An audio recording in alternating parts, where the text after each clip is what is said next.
Welcome back to One Foot In. I'm Ohana. He's Winn. It's Friday.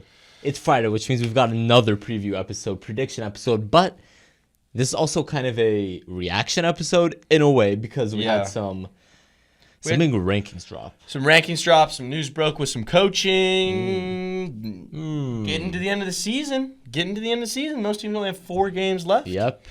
Very interesting. Very fun. All right, right off into it. College football rankings dropped for the first time this season. Should we read out the top 10? Let's 12? read out the top 10. Let's establish the baseline here. Yeah, let's go. You got that. At 1, no surprise. They've been at 1 for a few weeks now, but now they're officially at 1, Oregon. The Ducks. At 2, coming off the Penn State win, Ohio State. At 3, the Georgia Bulldogs. Okay. At 4, the Hurricanes, Miami, who's obviously undefeated. 5, Texas. 6, Penn State, coming off the Ohio State loss. We'll get to that. 7, Tennessee. 8, Indiana. 9, BYU. 10, Notre Dame. 11, Alabama. 12, Boise State. That's your top 12. That's your playoff field right now, according to I'm going to read the next couple, too. The ones that are just on the outside, SMU 13, A&M 14, LSU 15, Ole Miss 16. I think that's kind of where it cuts off, in my opinion. After that, it's Iowa State. They're not making it. Yeah. Missouri somehow got a number on this. Ridiculous. So I think the top 5 is pretty fair to me. I mean, this is also kind of what we expected, but obviously, it's obviously going to be different as far as, Big Ten champions and all that stuff like that go. Top 5 I agree with. Penn State at 6 I automatically disagree with. No, it's absurd. Again, I'm going to talk about this later, most likely. Actually, maybe I'll just complain about something else. This is going to be my complaint courtroom. Just complain about it. No, I'll complain about it now, and then I'll complain about it again because they're a little different. Because I got a problem with the Penn State program as a whole. But Penn State, number 6, 7-1. I get the argument of the only team they lost to is the number 2 team in the country, and they played them to the end. Okay, I get that. But what has Penn State done outside of that to prove themselves? Beat USC? Okay, that's not even a quality win anymore, in my opinion. Yeah. They benched their quarterback. And you took them to overtime. Really what my problem is, I think Tennessee is a better team than Penn State. That's in my opinion, but I know they're ranking them differently. But to have 2 undefeated teams, Indiana and BYU, that's the issue. Behind them, that's really where the problem comes from. And I get it. These programs are different. They're, there's a lot of new people didn't expect them to be as good as they are, but still, I would take Indiana to beat Penn State on a football field, in my opinion. Now, I don't know how they judge these rankings, right? Like, I don't know what they look at or what they think, blah, blah, blah, well, blah, blah. I can tell you what it is. Tell me what it is. And this is actually what it is. This is not me making stuff up. Tell me what it is. They get blind resumes of the teams, no logos, and in theory, the idea is that because you have these blind resumes and all you're doing is looking at what each team has accomplished, and you technically don't have logo, even though I'm sure most of these people sitting there, have some idea of what's going on with these teams. They're supposed to rank it based on that, and it's clearly flawed. Clearly, something's missing. Something's not working because it should not be. Indiana and BYU being... Well, when you say resumes, what do you mean? Like their players, their teams? Like what do you... Like the quality of players? Like the results of their season. Interesting. But then I feel like they'll know who they're looking at, though. That's what I'm saying. So I think it's a weird system. I mean, look, I think that they know where these teams are, whether they want to say it or not. But I do have a problem with Indiana and BYU being where they are as far as this goes. And I'm telling you, if one of these teams doesn't make the playoff, if both of these teams don't make the playoff, I'm really going to be upset. Oh, my goodness. But I really think that both of these teams should. I mean, Indiana will play Ohio State, and that'll be its own thing. Yeah. But why, if Penn State loses to Ohio State and Indiana loses to Ohio State, is Indiana the one that's evicted and not Penn State? That's my take on that. So I don't know. I want to hear from you. What kind of surprise you? Alabama at 11. Alabama at 11 is surprising too. Yeah, Alabama 11 feels high for me, but we'll get to that. I want to stick with Indiana and BYU because those are the 2 real issues. Because I talked about this last episode with Indiana. I don't know if it was last episode or 2 episodes ago, but I talked about it.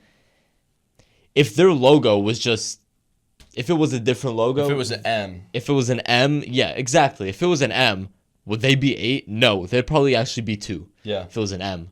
If it was the Ohio State logo, they'd be 2, which Ohio State is. But because they're Indiana, and because they're historically a bad program, Yeah. we're hesitant to give them credit. And I know their schedule hasn't been, Yeah. all that. They haven't played any ranked teams, but they've blown people out. They've blown everyone they've played out, essentially. Yeah. They're dominant in all their games. And so I'm not going to sit here and blame Indiana for their schedule right now. They destroyed Nebraska, and Nebraska could have beaten Ohio State. Could have been Ohio State. I don't play with the could haves, but that did happen. Yeah. That did happen. Penn State being ahead of Indiana to me is absolutely ridiculous. And okay, if you're gonna say Indiana, their schedule has been too easy, their path hasn't been challenging enough for us to put them higher yet, then what's the reasoning behind BYU at 9? Yeah. What is the reason? Because BYU's played ranked opponents. Yeah. And BYU's undefeated. They've won these games. And BYU is atop their conference, the Big 12. And so why are they behind Penn State? Why are they behind Tennessee? Tennessee has looked bad at SEC play. I mean, bad, I guess, is relative to what we expected from them. They've only lost one game to Arkansas. But they haven't looked like the dominant team that we thought they were going to be at the start of the season. And so why is BYU behind them? Where is the logic tree with that? So I don't get it at all, and it pisses me off. It bothers me because Indiana and BYU is more in control of their own destiny. Well, I suppose both of the teams, They both are. they're both fully in control of their own destiny. But if Indiana loses to Ohio State, they're probably not going to make it, which I kind of have a little bit of a problem with. BYU has an easier path to being in control of their own destiny because their path the rest of the way is easier to get to that Big 12 championship, and they'll probably have an easier opponent than Indiana would if they make it, which would probably be Oregon. Yeah. And so BYU, I guess, is more in control of their path, but Indiana still is. And even if Indiana loses to Ohio State, I fully expect them in that scenario to still only have that one loss on the resume, and they should absolutely still make it. And if committee tries pulling some shenanigans and somehow Alabama makes it, they sneak them in over a one-loss Indiana, that would really upset me because Indiana deserves to make it based on the season they've had so far. Yeah, and like you said, I mean, they're not just beating teams, like they're blowing teams out of the water. And they look well-rounded. They've played good offense, they've played good defense, and like they've beaten every team on their schedule, okay? So it's not their fault that their schedule. They beat Washington pretty handedly. Yeah. You know what I mean? Like, they're not making these games close. So, I mean, we can move on from that. Colorado is at 20 in this, which is really interesting because I said this and I mentioned this last time. Colorado has a chance to make the playoff. They do. Especially with the way the Big 12 races, which we talked about last episode. They have a legitimate shot to make this. They don't play any more ranked opponents for the rest of the season. They play Texas Tech this weekend. Yeah. They're 4-point favorites, which I think they should easily cover. That was potentially going to be a lock of the week. I didn't make it that. But still, I mean, Colorado has a chance. I think they have a better chance than Kansas State does, in my opinion. 100%. Iowa State, I don't think they have a chance. Ole Miss at 16, I mean, that's going to be up to them. I'll tell you what. Yeah, that's up to them. That's up to them. This Saturday will be the thing that talks about that. And then SMU, I mean, don't sleep on SMU. What did I tell you? I mean, SMU is the other team in the ACC, and SMU could beat Miami if Miami is on a football field with them. And so that ACC championship game is going to be really interesting. I think SMU will have to be Miami if they want to make it. I don't think the committee will get them in. I don't either. I really struggle having Notre Dame up here, but that's life. We're going to talk about Alabama in a second. A&M at 14, LSU at 15. Interesting, right? Definitely interesting. I mean, again, LSU plays Alabama and Ole Miss plays Georgia. Who does A&M play this weekend? I forget. I don't think they don't play anybody significant. Are they on a bye? They might be on a bye. Oops. You're looking at the university? It's cool. See the admission rates. They are on a bye. Yeah, they're on a bye this week. But then they play New Mexico State and Auburn, which won't help them. But then they play Texas to close it out. Yeah, true. I mean, that's their... That's their chance. That's their Hail Mary, I guess. But they're still a 2-loss team. Feels tough. Yeah. And I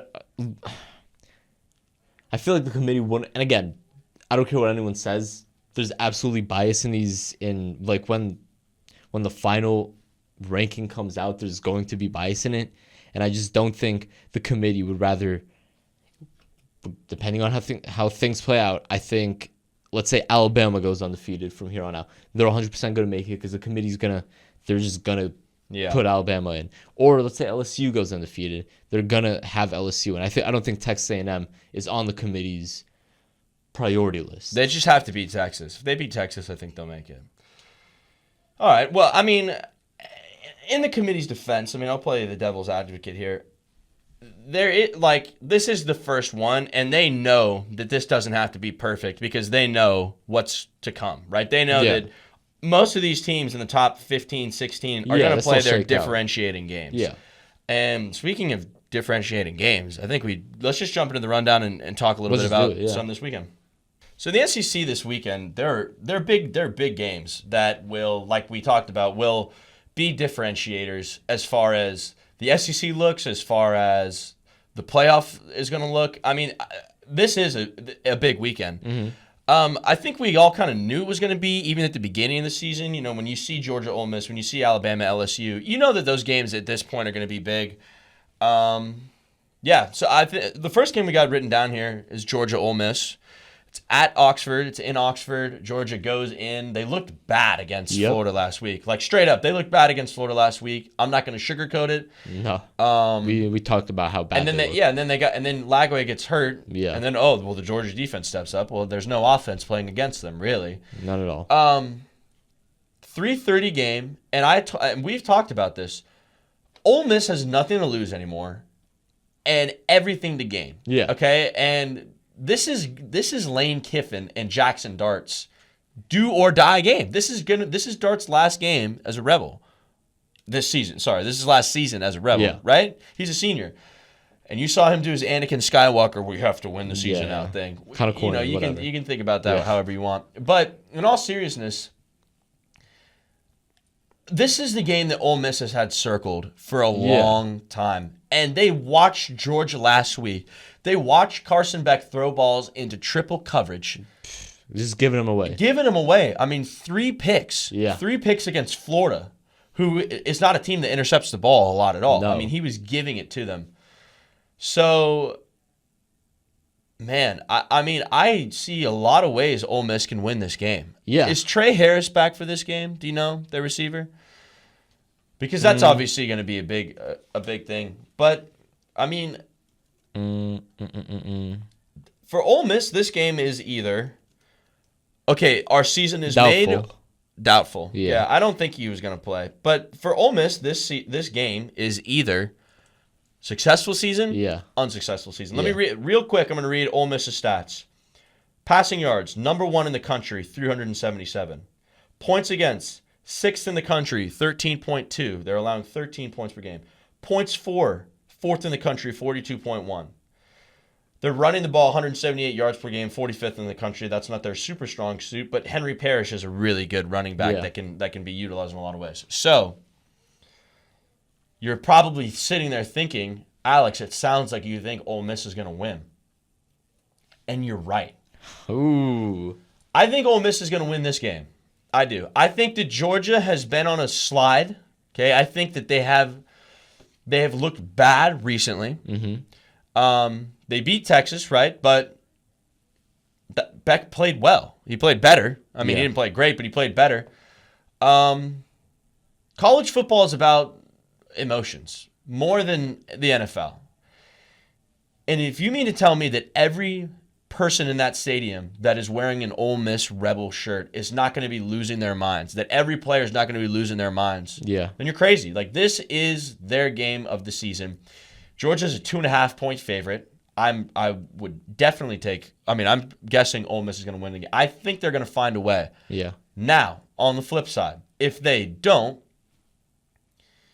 then who's to say that Georgia isn't, great? If Georgia looks sharp and they play well, they'll be ranked like they're great. Yeah, that's for sure. But that's my prediction. I think Ole Miss finds a way. I want to hear you. I mean,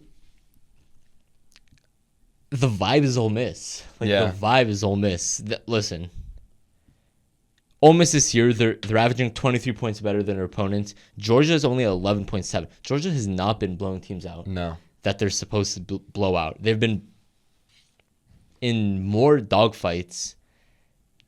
I don't even know if I want to call them dogfights. They're kind of like puppy fight. I don't even know what they are. They've been more and more messes this year than they have been in like the past 3 years combined, it feels like. Yeah. It's been mucky. It's been, it just hasn't looked good. And Carson Beck, we talked about it last episode. He's been a wreck at times. I mean, the 3 picks against Florida, and what does he have, like 7 picks his last 3 games or something like that? Yeah. Something like that. He's just throwing the ball away to the defense, and it's terrible. Now Ole Miss is riding high off a 63-point performance against Arkansas. Yeah. Trey Harris is doubtful, but in that game against Arkansas, you had Jordan Watkins go for 250 and 5 touchdowns. Yeah. And obviously Dart had 515 and 6 touchdowns.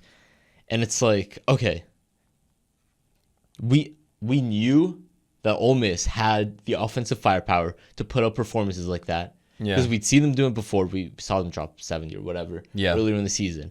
Now they had a little down period, and we're like, They had a blip, for sure. It was kind of Tennessee-esque, where SEC play starts and you're kind of just like, okay, maybe they weren't as good as we thought.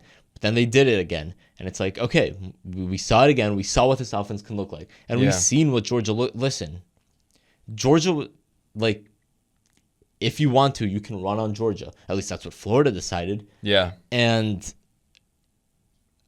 it's hard to take away much from the Aiden Warner minutes, obviously. Yeah. And DJ Lagway he threw like 7 passes. But I mean, what you saw in that Lagway touchdown in the first quarter they're was susceptible. I mean, that is Ole Miss's style of play. Yeah. We're gonna do a play action, throw it over your head. Exactly.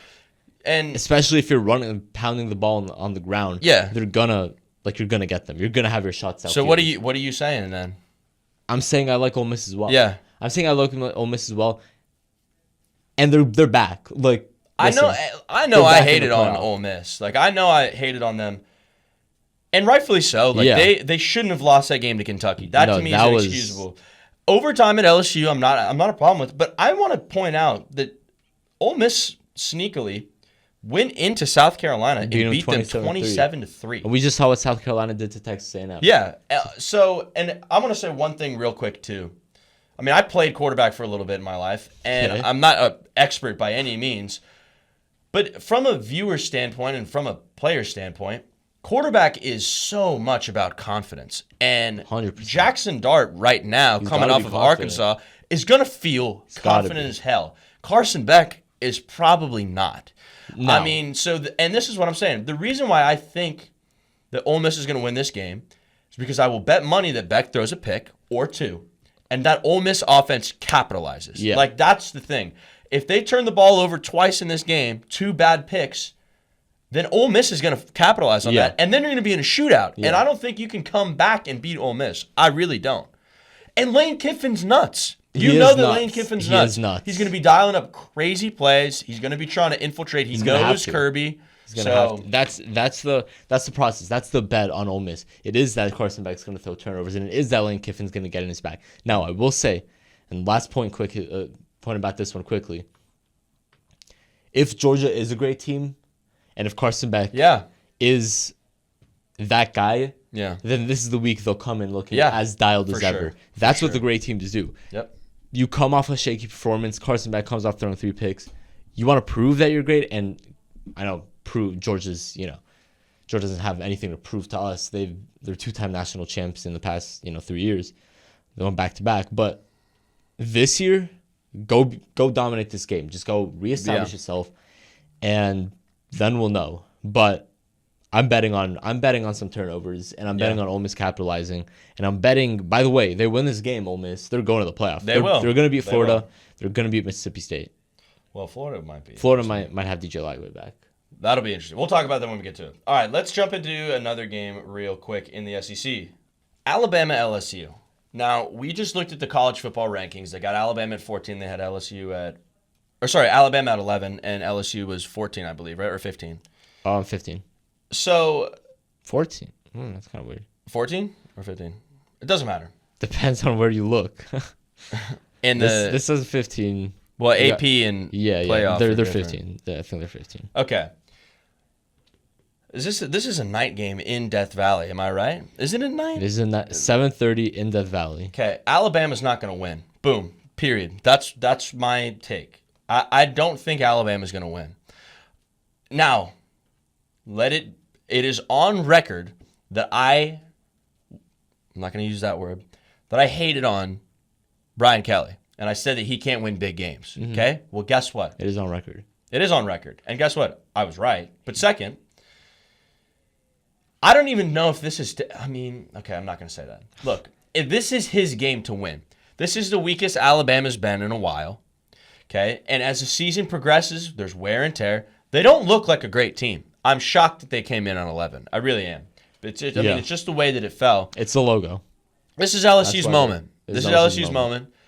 Garrett Nussmeier, if he doesn't throw stupid interceptions, LSU should not lose this game. They should not lose this game. And that is, I don't even really need to dive that much into it because we've talked so much about Alabama. We have. We know what their weaknesses are. We know that Milrose is struggling to throw.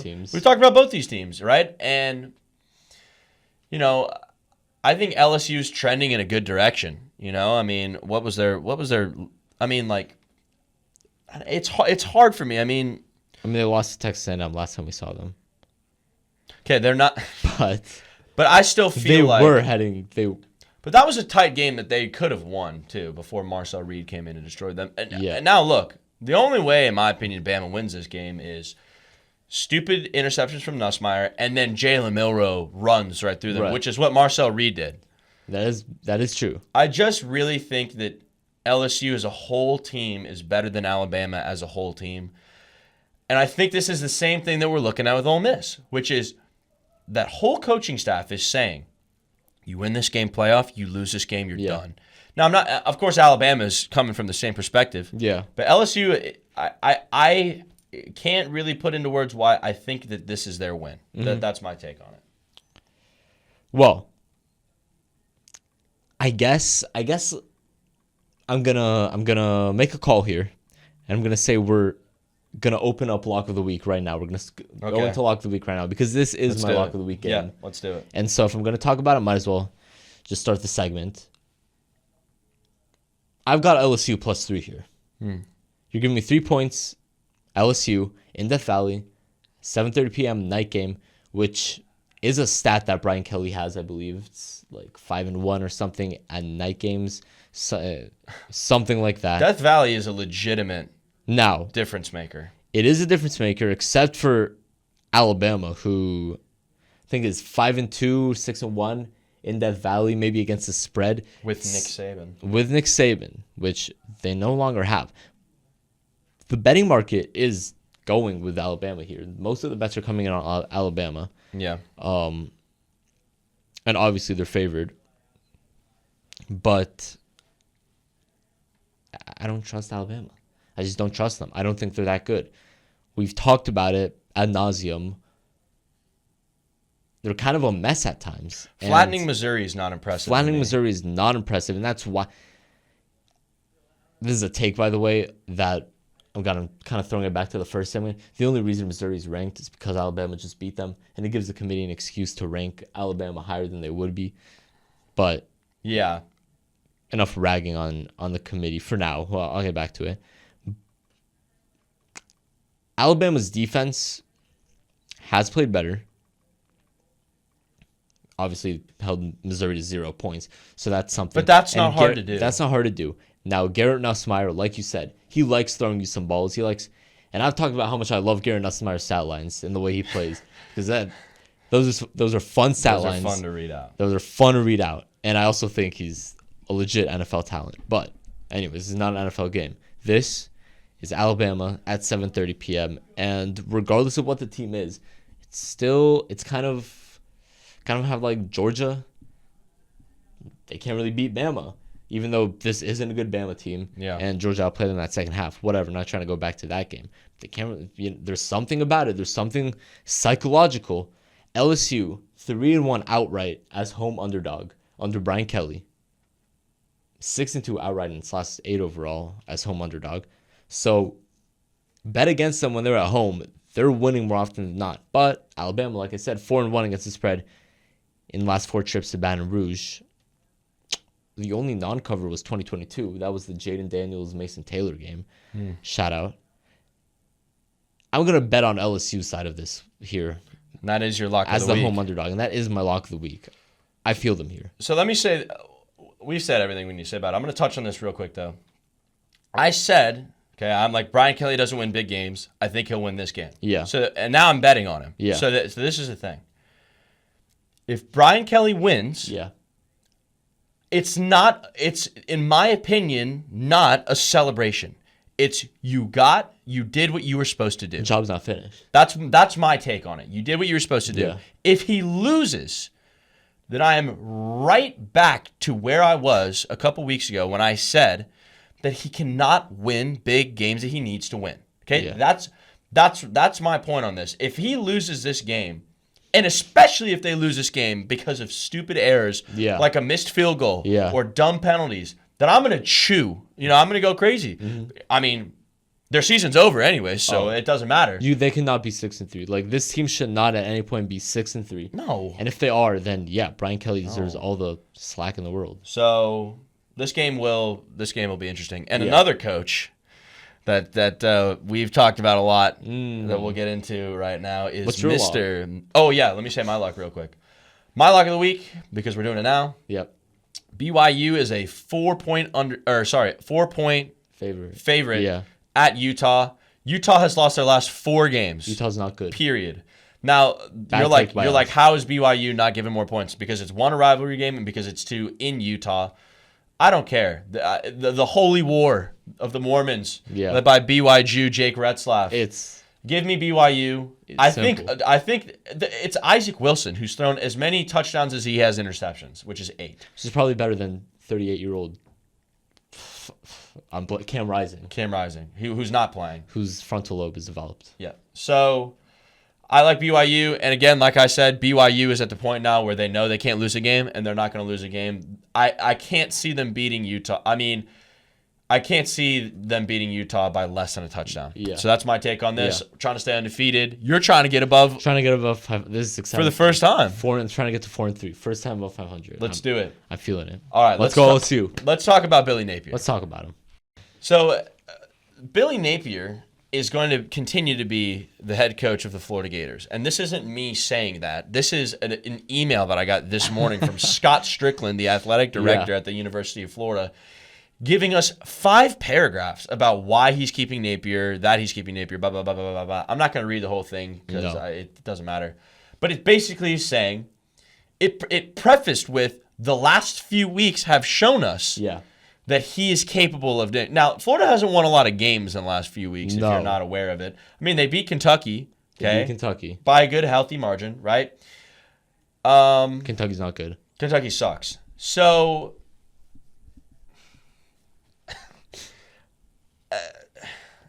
the reason I'm hesitant right now is because of 2 things. One, this is also documented.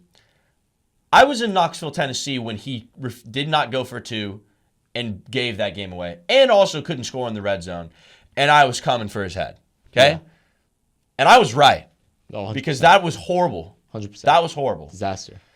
Okay, then a couple weeks go by. They look better. They beat UCF, which they should. They beat Kentucky, which they should. They were competitive with Georgia until Lagway went down because Carson Beck was giving them that game. Yep. Here's my thing. If you were going to fire Napier, you were going to do it after week 3. Okay?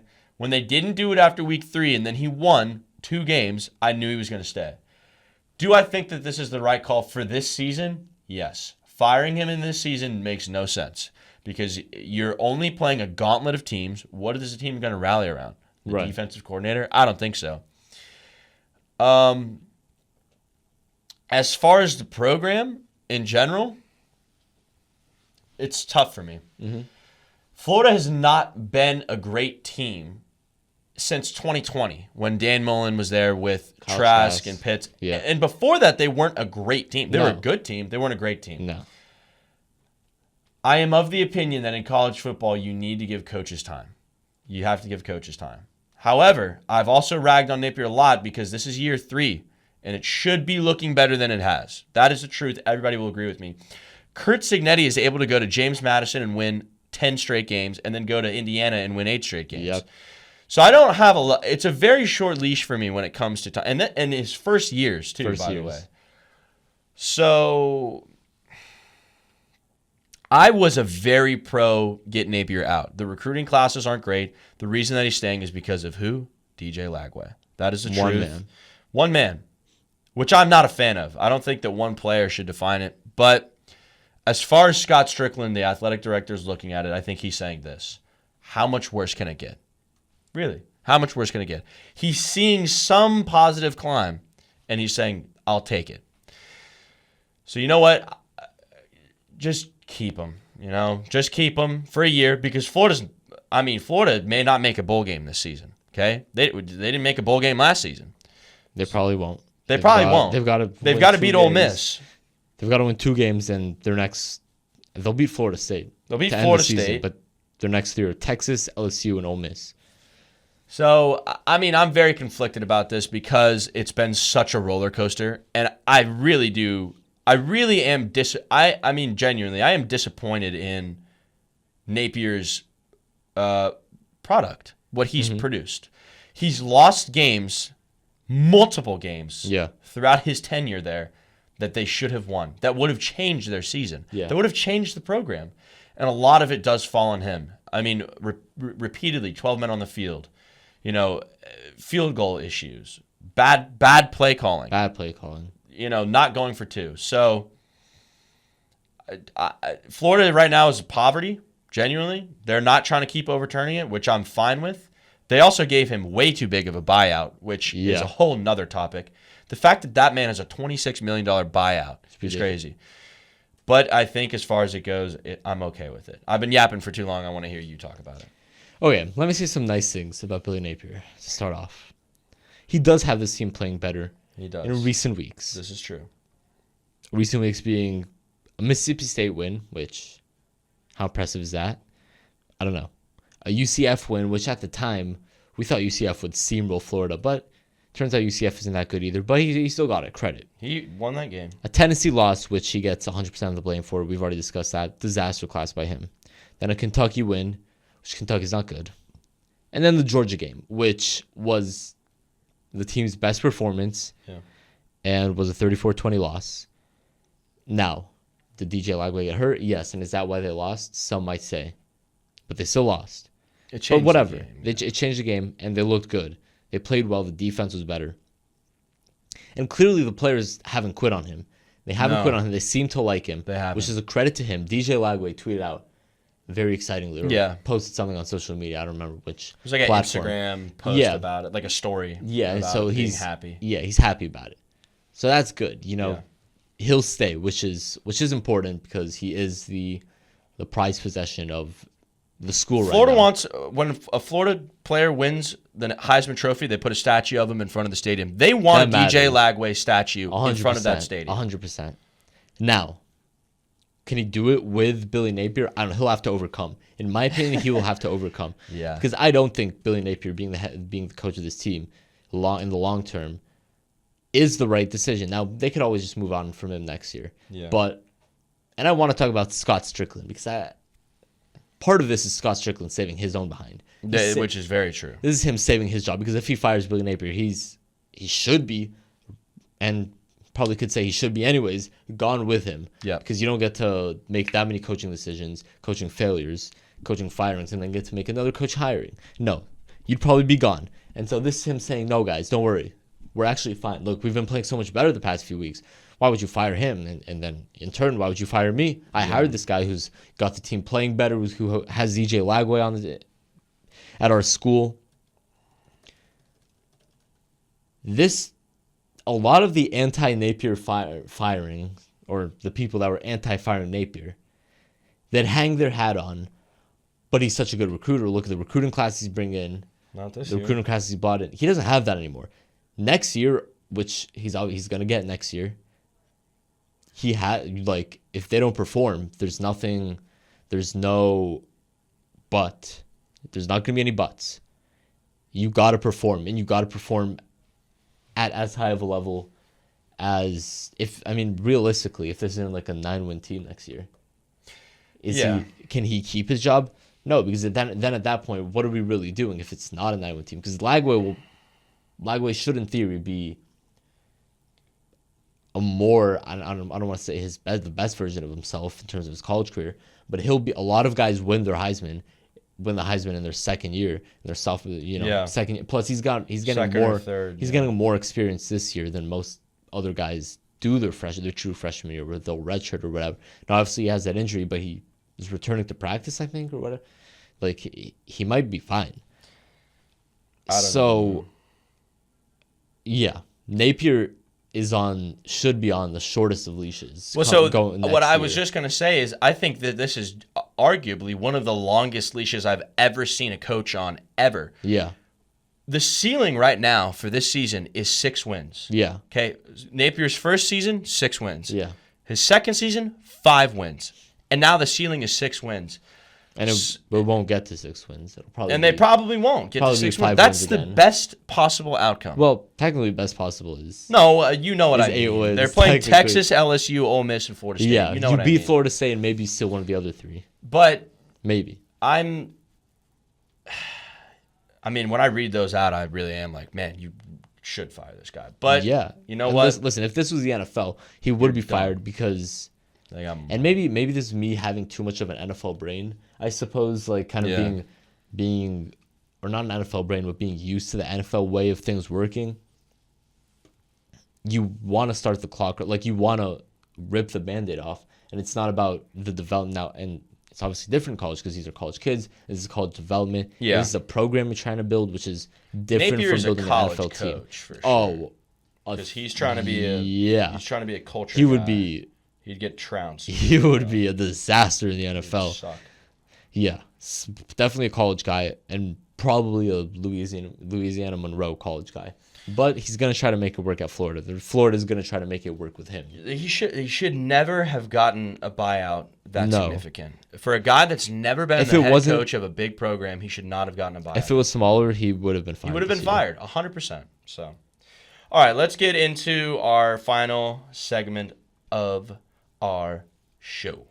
And that, of course, is the famous Complaint Courtroom. Everybody knows how this goes. We get 1 minute. Each of us have a minute to complain to the judge, the other, about anything college football related, from players to teams to rankings, all of it. Yeah. So, who do you feel like should go first? Up to you. I'll go first. You'll go first. And I brought the hater shades this time. Let me throw that timer on. Let me know when you're ready for me. I'm ready whenever you are. I am ready to roll. 3, 2, 1, now. Go. Penn State. That's what my complaint is. Mm-hmm. Penn State as a program in total. I said they can't win big games, and I was right. True stat. Vanderbilt has as many wins over top 5 opponents since 2000 as Penn State. 1. Mm-hmm. 1. Penn State has the opportunity every year to beat Michigan, to beat Ohio State, to make themselves be that team, and they never do it. James Franklin is not an elite coach because he just cannot get past that point.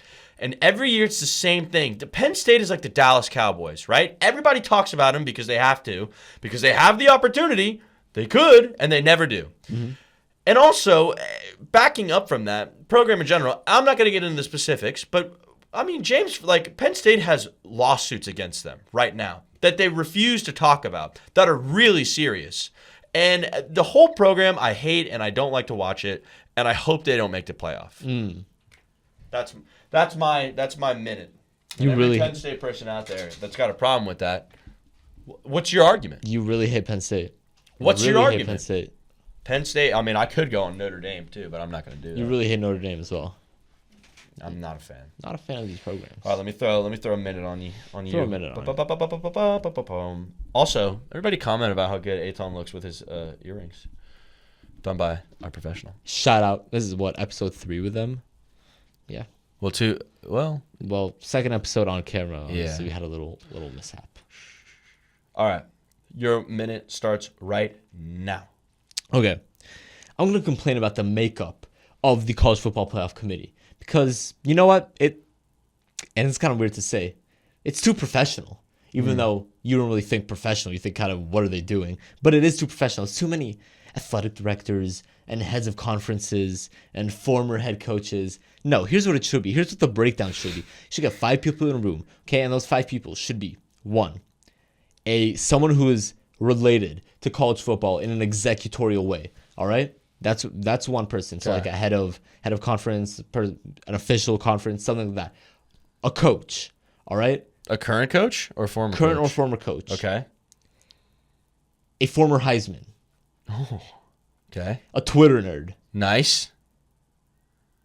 And a random sit on a couch, watch college football, average Joe. Because those 5 people, You've got 4 seconds, but I'm going to keep letting you go because I'm That's- really interested to see where this those goes. 5 people will have the perfect blend of random takes. See, the head of conference will try to, it'll be some political nonsense, something that the head coach will start breaking down X's and O's and be like blah blah blah. The Heisman will just start talking about The genuine football of it. the Heisman might just start doing a Heisman House commercial in the middle of the whole thing, or he'll just start campaigning for the guy who's probably going to win the Heisman that year. There you go.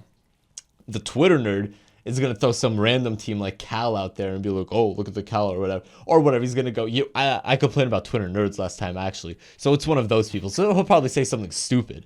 And then the random guy on the couch probably have the best takes. Yeah, honestly. And he'll talk about, the real football. And he'll probably, who random guy on the couch would be campaigning for? He'd say Indiana should be a top 3 ranked team. And that guy would be Top 3? That guy would be absolutely correct. 3 He would is say, what if crazy. the logo was different? He'd call them out for their Alabama bias. Yeah. That's what he would do. He'd say Missouri's only ranked because you want to have Alabama higher. That's what the random guy on the couch would do. And that's why I think it's the perfect 5-person combination. And I think it would give us the absolute most pristine ranking as opposed to all these suits that sit in there. This is definitely the longest complaint courtroom It is the segment we've longest complaint ever had, courtroom. but I had to let you go with it because you said you started naming specifics. I'm like, I am destined to hear where this goes. How many people are on the committee right now? Do you know the exact number? I actually do know the exact number. Hold on. There is an exact number. I mean, I can count them. Let me count them. 1, 2, 3, 4, 5, 6, 7, 8, 9, 10, 11, 12, 13. It's 13 people. 13. That's 8 And you want to go down to 5. 8 people too many. And let me tell you what they are. I just saw that Kelly Whiteside is in here. He's a professor in sports media and journalism. Shout out. Shout out. Okay, we've got a former head coach and athletic director at University of Nevada. We've got an athletic director at U.S. Naval Academy. We've got former head coach at Ohio University, Wake Forest, Baylor. What are these random polls? Yeah, we've got the chair and athletics director at Michigan. We've got College and Pro Football Hall of Fame member and former All-American offensive lineman at Arizona State. We've got former head coach at Toledo and Missouri. We've got an athletic director. We've got a former head coach. We've got an athletic director. We've got a Pro Football Hall of Fame member. We've got College and Pro Football Hall of Fame member, actually. Shout out Will Shields. Used to have him on Madden teams back in the day. Gang. Way back. We've got the professor in sports media and journalism. I know a guy that should probably hire for that spot. Dude, this is a crazy list. We've got another, and then we've got 2 more athletic directors. I never knew that. Where's guy on the couch? Where is he? Where is it? Where's Heisman? Maybe we wouldn't complain about it Where's if he Bryce was Young? there. I don't know, Where's a man. mascot? Maybe throw a mascot in there. Which some mascot shenanigans. would you want? I'd want the Stanford tree. Tree would be interesting. Maybe they rotate every ranking. Ooh. Rotate the mascot every ranking. So you have a duck in there one day. The next it's like an elephant. Then you have like an alligator just chilling. Oh, wait a minute. Well, you have we didn't mention a couple. another reason we Right. think LSU is going to win is because why? What did I send you earlier? They're bringing the live They tiger. are bringing the live tiger, which is huge. it can go one of 2 ways. Either they win, and it's awesome that the live tiger's there, or they lose, and it's like They yikes. kill the tiger. I think No? the tiger is going to be okay, but they will kill LSU. They being the internet. LSU's not actually going to get LSU's killed. going to win. They have a tiger on the field. They have a Also, tiger, yes, one it more, would be awesome. One more animal shout out. Rest in peace, Ben. Rest in peace, Ben. Rest in peace, Shout Ben. out Ben Herbstreit. Yeah, Oh, hats shoot. off. Not my hat off. Hat hair. It's I bad. oh, you're so right. Whatever. It's chill. Rest in peace, Ben. We'll miss you. We will miss You you. were awesome. Wow, a little sad now. Damn. Damn. Should we take like 5 seconds? Moment of silence.